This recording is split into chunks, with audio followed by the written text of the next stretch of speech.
There's a colour for every occasion, and with it, a meaning. Red is impassionate, exciting, arousing, whereas yellow may well remind us of the moon, especially in desert cities, whereas blue brings us all down to a cooler, calmer state of being. Just as the colours used by the early works of Andy Warhol have excited and intrigued, propelled and stimulated down the years, in the same way, there are shades which fills the palettes of China's classical artists, drawn from the tones of heaven and earth.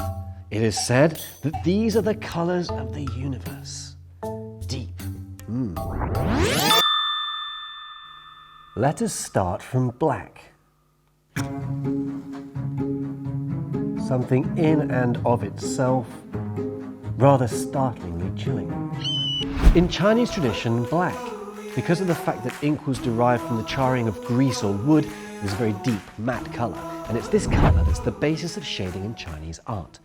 Landscapes are often drawn just with this one colour alone, just as dancers did during the 2008 Beijing Olympics opening ceremony. Chinese art has minimalist values. Less is more. So white as emptiness would be a vital element. Porcelain is a wonderful example of this principle. So in my head, I often have this vision of a bunch of British merchants gathered around a Chinese trader at the docks, and in his hand, he has a piece of porcelain, and he's stating its origin, which is an ancient city called Changnan. And of course, neither of them speak the same language. So on the one side, you've got the Chinese chap saying, Changnan, Changnan, Changnan. And the British chaps are saying, what on earth is he saying, old bee? Well, I have no idea, actually. What do you think he might be saying? Well, he only seems to be saying China. Changnan, Changnan. Changnan, Changnan. China, China, China, China, China. China. Maybe, well, that's how China got its name. Now, no one can say for sure, but at the very least, China's porcelain is almost certain to have done the same. Changnan itself was at that time perhaps the most prestigious source of Chinese fine porcelain and was much prized around the world. Now, should one search on a modern map, however, it would be very wise to know beforehand that during the Song dynasty, about 1,000 years ago, the emperor at that time conferred upon it directly a new and more prestigious name, Qing. Now, in China, you may probably know that the most valuable of all is the Qinghua, or blue and white porcelain. Well, actually, Qing is a very typical and complicated colour, and it's uniquely Chinese.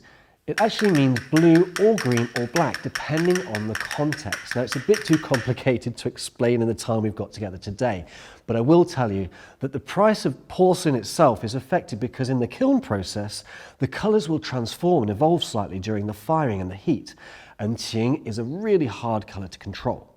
So, this particular example was very cleverly crafted into a very famous pop song.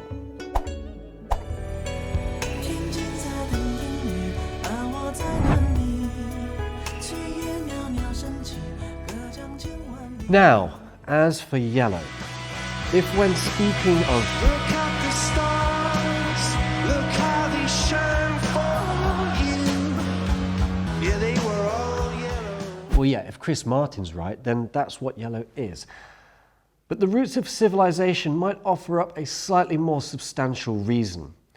The colour of the soil, which gives the Yellow River its name, and colour, as well as nourishing the roots of early man and his crops, is perhaps slightly more rationally associated with a sense of awe and reverence. It goes, therefore, that it should be acquired culturally down the years as a symbol of power. Yellow is indeed the power suit of the ancient world and was a choice of colour for the robes of Chinese emperors down the ages. Closely positioned to power is another colour. In gazing across the gloriously golden rooftops of the Forbidden City, the historical centre of China's power for many centuries, red is also very quick to grab the attention. China's sportsmen and their team colours, their festival decorations, traditional costumes, including marriage costumes, official seals and stamps, all are red. Red, yellow, white, Qing, black. almost be called China's primary colours. And indeed, they bring China's art, people and places to life, not to mention their stories. So it's not uncommon in the modern day, as China and its culture become more and more understood, for artists and designers to incorporate this ancient palette into their works. From the oldest of the old world to the newest of new fashions.